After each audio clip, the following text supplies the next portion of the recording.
Clearly the targeting them. terrorist MO has not changed. If you go back to the 70s when you had the IRA and you had the incident at Entebbe and so on, the idea of taking hostages, the idea of exploiting the other side's reverence for human life. I mean, think about it. They know that the Israelis care about human life. If the Israelis really didn't care, the hostages would be meaningless.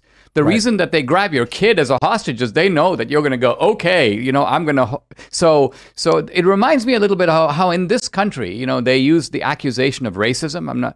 Think of this just by way of analogy. When somebody comes to you and says, you're a racist, their hidden assumption is that you're not a racist. Because if you were really a racist, you'd be like, thank you very much. This is awesome.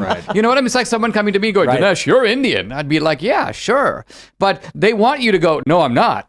So the fact that you go, no, I'm not, is you don't believe you are, and you don't want to think of yourself as a racist. So the charge of racism only works on anti-racists.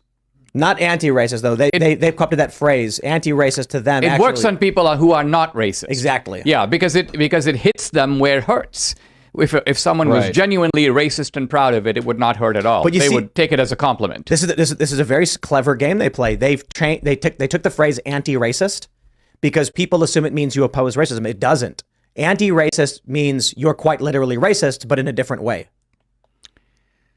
That's a good point. That's right. This appropriation of vocabulary, and the left is really good at this. I mean, the resistance, even the language of decolonization. I mean, decolonization is a good idea, right? I mean, I'm from India. India was a colony of the British, if you say decolonization. But over the years, the Indians have sort of reassessed because they've now realized, yeah, there were some bad things from the British, but guess what? We still wear suits. We still have British laws. We still have parliamentary systems of government. We got a lot of things from the British. So, but nevertheless, this trope of anti-colonialism is driving this whole narrative. That's what makes the Palestinians into heroes and the Israelis into villains. How